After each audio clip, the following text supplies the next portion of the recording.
Hi, my name is Felix Matos Rodriguez, and I am the Chancellor of the City University of New York. People who know me call me Felo, and this is my new conversation space on CUNY TV, Café con Felo. Bienvenidos a Café con Felo. Today in studio with us, we have two gifted and revered American poets, Kimiko Hahn and Patricia Smith. Both Kimiko and Patricia have a strong connection to our CUNY family and recently made news for being appointed to the Academy of American Poets Board of Chancellors, or as you, Kimiko, put it, the Ambassadors for Poetry. Ms. Hahn's work is known for its exploration of themes like desire, death, and conflicting identities, and is lauded for artfully drawing on, even reinventing, some critics say, classic techniques of Japanese literature. Ms. Hahn is the recipient of numerous honors, including fellowships from the Guggenheim Foundation, the National Endowment for the Arts, and the New York Foundation for the Arts.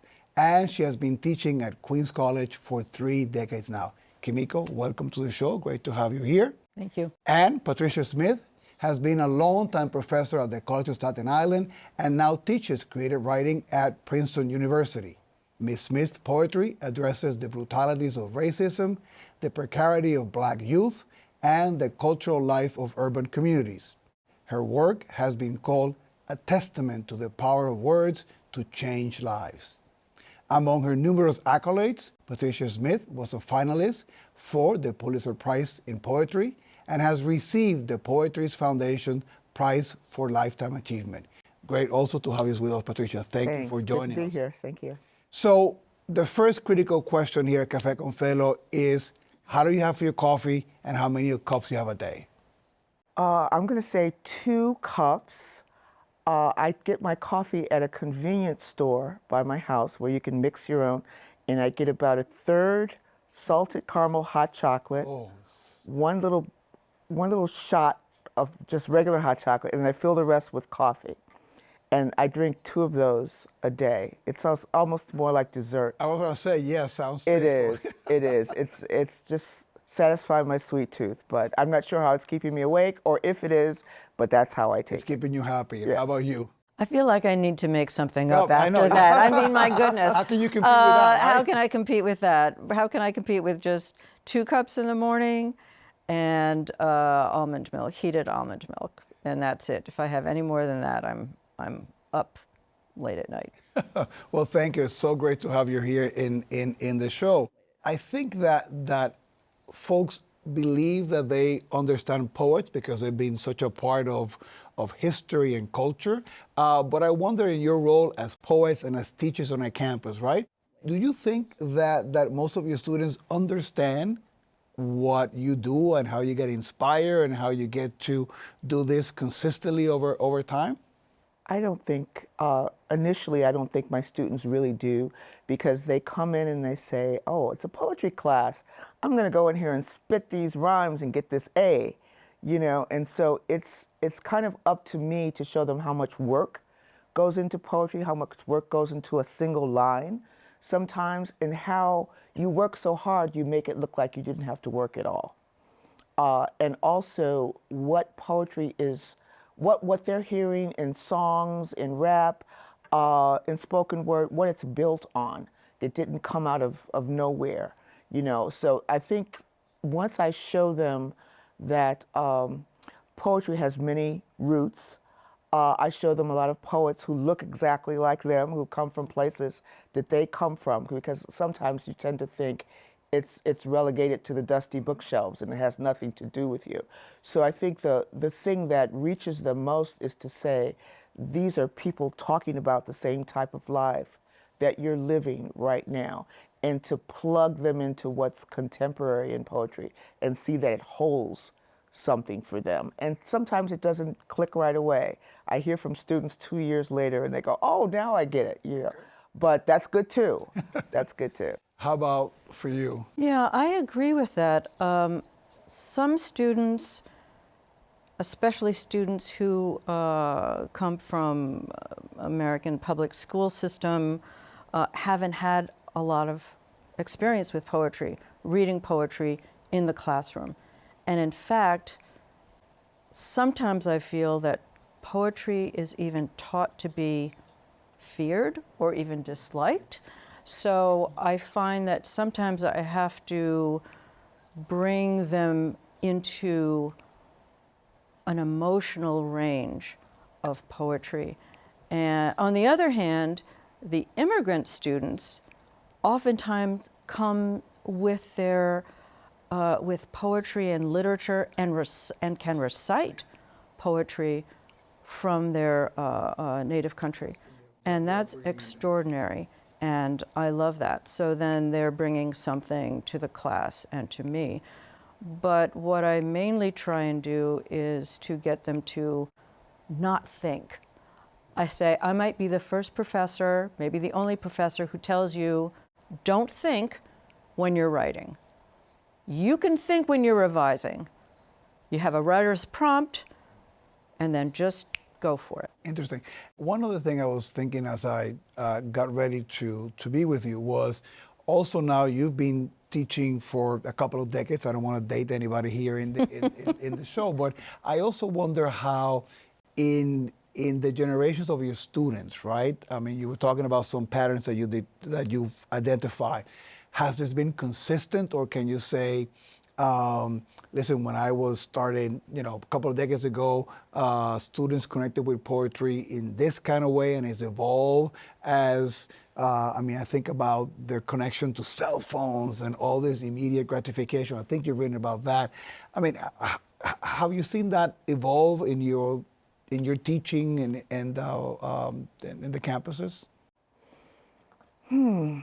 I think nowadays some of the kids are a little more distrustful because they're getting so much of what they believe in from outside sources, from social media. So there's a very famous poet who's is basically got her start on social media. And when I asked a lot of the students who their favorite poet is, they will name her. And then they say, okay, well, she just filled a stadium. She filled a stadium and you don't. So doesn't that mean Harsh. this is better? Yeah, doesn't that mean this is better poetry? So you have to kind of overcome numbers do not quality, that doesn't make quality. And this is a person who is looking at where they are in their lives and talking about breakups of relationships and peer pressure, things like that. So it's up to me to show them that poets have always been writing about that, and it's not a new thing. So I just kind of have to overcome everything that they've been fed that's told them this is what poetry is, and say it's so much more than that. Yeah, and interesting, Patricia, you were saying earlier that you're bringing in poetry by writers who look like them. I didn't have that. And when I first started teaching, my students didn't have as much of that either. Over the decades, they've read poetry by African Americans, by Latino, Latinx, Asian American, and so forth. But that was not the case when I first started teaching. So they're lucky that way, and they're changed, and a little more sophisticated too, or they think they're more sophisticated. I often find that in the campuses, the faculty that come from the creative side, I mean, they're not from the research side, and I know some folks overlap and those distinctions are not categorical, right? Are sometimes not entirely understood by the students and by some of the other faculty members, right? Because the way in which they approach their work and their craft is very different, right? Is that something that you have felt, or you think that is that I need to rethink that a little bit? And I just always think about the colleagues who are on that creative side, that they have a different universe. I think there is that. I think there is that division when, especially the scholars. I don't know if they think I have an easier time I have a different time than they do. It's not about easy or more work or less work. But when a program is part of the English department, there is, of course, an integration. So I teach literature courses as well. I know some of my colleagues who don't teach creative writing, but they themselves are creative writers. So it's a little bit more mixed. It isn't quite as cut and dry. I think that in terms of faculty, we look like we're having a lot of fun. Okay. That's a good point. Yes. We travel a lot. We're a little bit more public. You're more, you can see Kimiko in a magazine, and then you can see that she's reading over here, and Patricia's going out of the country. And so I think some of the faculty look and go, how can I get some, how can I get some of this? But it's the nature of the beast. We're trying to bring what we do to as many, and I think that's good for CUNY. Bring it to as many facets, as many places as we can, and talk about, look, this is where I teach. Also, so the idea that a lot of people have of faculties where they're all kind of climbing over each other to get their scholarly pieces published, that's just not our concern. It's reaching out to the students, and the students love seeing that you're out and about. Oh yeah, no, it gives them a sense of pride and connection, and for some of them too, and this is something that I experienced over at Queens College, the great students at the MFA program and the literary translation program. I'm sure equally amazing at CSI. I just haven't had the experience to connect with them, but I never forget a student saying that he came from a working class background, and he didn't know that working class folks could be writers, could be poets, could be novelists, right? And that's something, I think, one of the great powers of a place like CUNY, right? That provides that avenue. Let me switch to something. Everybody's talking about artificial intelligence and the impact on, not just on classes, but also on writing, right? And I think some people say, well, we have now this artificial intelligence generating poetry, right? Any thoughts about that and any reactions? Well, I have to laugh because my husband, who's a writer of nonfiction, he is driving me crazy. He even asked the chat thing to Chat whatever, to write a poem in the style of Kimiko Han. And thankfully, it was terrible. So I thought, good, okay, we're all right. But I think that at some point, writers will find an innovative way to use it, to bend it to their will. I don't know how. It's a different sphere. I started in poetry by getting up on stage and doing it. And a lot of people at the time were thinking, well, that's just pushing buttons and you're just acting. And I said, no, because if you give me something you've written, I have to resurrect the feeling I had when I ran to the keyboard. There was something behind that. And when I think of the AI, I just don't think it will ever reach that point of having that that spark that drives you where you have to write a poem. And you're right. I think we're looking at it's coming so quickly, and we're afraid we're going to be overwhelmed. And if we can just harness it, I think there's so much panic that we're not really thinking about, well, how can we use this to make things better? And they're talking now about students using it to write papers and things like that. And I think that's more of a concern right now to me than it is on the creative side. My take has always been that if a student can easily use AI to draft a paper for you, as a teacher, you have not thought about that exercise too well. In terms of what they need to give you back in terms of critical thinking, and some of those things, right? And again, right, I know. You mentioned sparked, right, about inspiration and that. We were talking a little bit about that before the show began. You've had distinguished careers. You have both published and published a substantial body of work, right? It's not like two books that were really, I mean, you've been at it for a while, right? How did you keep that ongoing source of inspiration? And are you ever afraid that the well's going to get dry? I'm a creature of habit. And as I was mentioning before they turned the camera on, I grew up in a household where my parents are visual artists, and my father taught at middle school. And then he'd come home, and after dinner, he'd set the card table up in front of the TV, and he'd do some painting or some kind of artwork. So that was my model for what an artist does. So I don't wait for inspiration. I just go for it. I look for writer's prompts. I make up my own prompts. And I'm inspired by language. So my past few books have been about largely inspired by the language of science. It just makes me, it sparks things for me. It makes me crazy and excited. So I don't have time to get worried about the well running dry.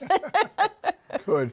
I think when I first got started, writing was kind of a recreational activity. You know, I had a whole group, my whole social circle was built up around it. But I stop every once in a while and ask myself, if there were no books, if there were no stages, if there was no one to hear you or no one to read you, would I still be writing? And the answer is yes. So in that case, you're writing to move yourself sanely from day to day. So with everything that we're bombarded with, writers are witnesses, and we can't put a boundary or border around what we witness, and there's always going to be something to respond to get on the other side of, to try to figure out, and so on both personal level and a huge, national, universal level too. So I don't think we will never stop being challenged. I know that you're both familiar with each other's work, right? And is there something in your case, Kimiko, and Patricia's poetry that you go like, oh man, I wish I could have that voice, or I wish I could go at it that way?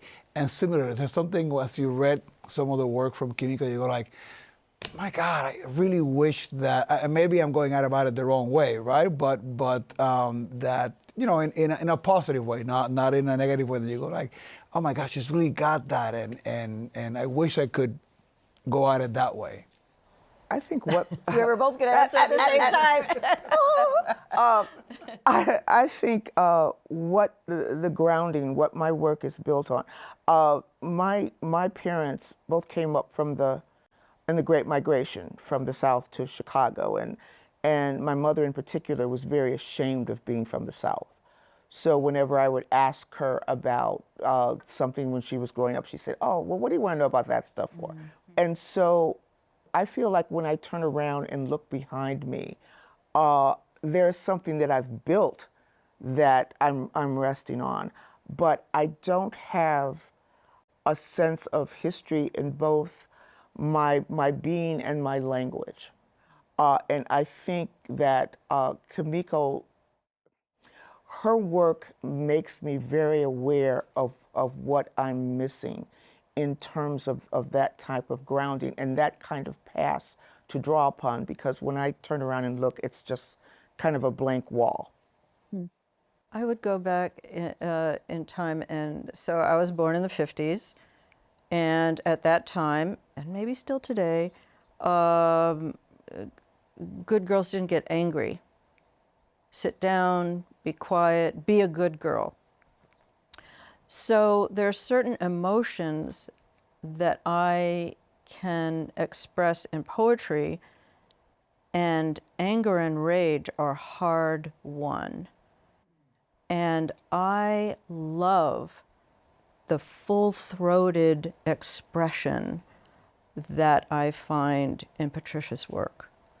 she has so many ranges, and not just anger and rage, but just all different emotions. She can hit different pitches, and I love that. I love that. Thank you. Thank you. And I'm going to be kind. I'm not going to say that anything that you read from the other. You go like, oh my God. I'm gonna save that for the I knew it was that kind of show. for the after show. No, it's not. It's not. It's not. We get her. So It's gonna turn into we 60 have minutes. about one minute before we go into the break. Something about your work that you don't think that students or colleagues know about that you would like to say. Think about me this way. Wow.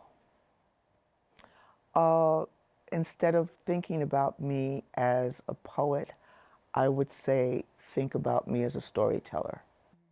Because I think that you let the story tell you the way that it wants to be told, and it's not always poetry. So I think, with Kimiko and a lot of the poets that we know, there are lines that are becoming increasingly blurred in terms of nonfiction and fiction and hybrid work, and the story always has the most strength. Interesting. I think that if my students, my graduate students know my work, I hope, or at least my last, recent work. My undergraduates, probably not, maybe a few. My early work is quite political. I came out of a group of people and friends who are interested in involving ourselves in grassroots movements. So I come from that arena, and that's where my heart is. I don't write directly political poetry. I come at it slant. So I think my students would be surprised to see very direct political poetry that I wrote in my earlier years. So let's just go back to it. So thank you. So with that, let's take a short break. And when we come back, we'll bring you some student voices with questions for both of you about the art of writing poetry. Welcome back. You are watching Café con Felo. My guests today are acclaimed American poets Kimiko Han and Patricia Smith. In this second segment of our program, we bring you questions from our students. And the first one is from Carly. Hi, my name is Carly Hoffman, and I'm studying literary translation in the MFA program at Queens College for creative writing and literary translation. My question is, what is the most exciting aspect of teaching aspiring writers? I think the most exciting aspect of teaching writers is getting them to realize that they can be writers all the time. Some people that, especially at the College of Staten Island, where there are a lot of first-generation college, people come and they say they want a city job, or they want to be a policeman, or they want to be a fireman, and letting them know that poetry doesn't have to be, you don't have to choose it as a career, but it could be a wonderful thing to have in parallel with the life that you're living or whatever it is that you choose to do. Because I don't know anything about being a fireman. So write me a poem to tell me what it's like to rush into a burning fire. That would be fantastic. So I think it's like when people say, oh, you should journal or things like that. I think people, when they find out, students, when they find out that poetry is there for them all the time, either to read or to write to enhance, the life that they're living, I think that's a really important step for them to know that it exists all the time and it's always there for them. Oh, interesting. Thank you for that. Let's take a second question from Amani. Hi, I'm Amani. I'm a student in the MFA program in creative writing and literary translation. My question is, what is your favorite piece of advice to give writers to experience self-doubt? Okay, that's a tough one. I would say, and Amani knows this from one of my colleagues, Nicole Cooley, lower your standards. Don't worry about writing something, and now this is from me. I don't believe in perfection. I don't think it exists, and I don't think it's useful to think of making something that's perfect. And I think once you get those things out of the way, lowering your standards. You're not going to write a full-blown piece that's going to be published in the New Yorker tomorrow. I don't That's even not do that. that's not even the concern, right? But their preconceptions sometimes hold them back, I think. And if you just get everybody out of the room, so to speak, the room in your head, and you sit down and write, I think that that's probably part of where the self-doubt comes from. The outside, then the inside can take care of itself, and that is expression. And writing prompts are about getting words on the page, not thinking, as I said earlier, just do it. Yeah. No time for self-doubt. I connected very different, but one of my mentors as a historian, he said, you get up in the morning and you write a couple of pages and just do it. I mean, you have an outline and you do that, but then you get that out, you sort of deal with the fright of the blank piece of paper looking at you, which is, can be quite daunting depending on the day, right? Absolutely, yeah. And then you go back and edit, and then you go back and polish and try to be more perfect or more nuanced. So, Yeah. but I guess it doesn't. Different people attack it at different. But I think there's this notion about sort of the genius, right? That you sit there and the muse comes and you say it's work. Yeah. Well, that's something that we have in common. Sitting down, especially in the morning or whenever, you can just meet the page or the screen. And are you both morning writers? Oh my God, that. Oh, ha, ha, ha. Okay. No, unfortunately, I am a late night. Once the house is quiet, there's something about the rhythm of sleep with everyone else, and just the nighttime sounds and the dog breathing over here, and I love it. But it throws my whole schedule off because sometimes I'll be up until 4 or 5 in the morning. But that's my perfect time. I am not a morning person at all.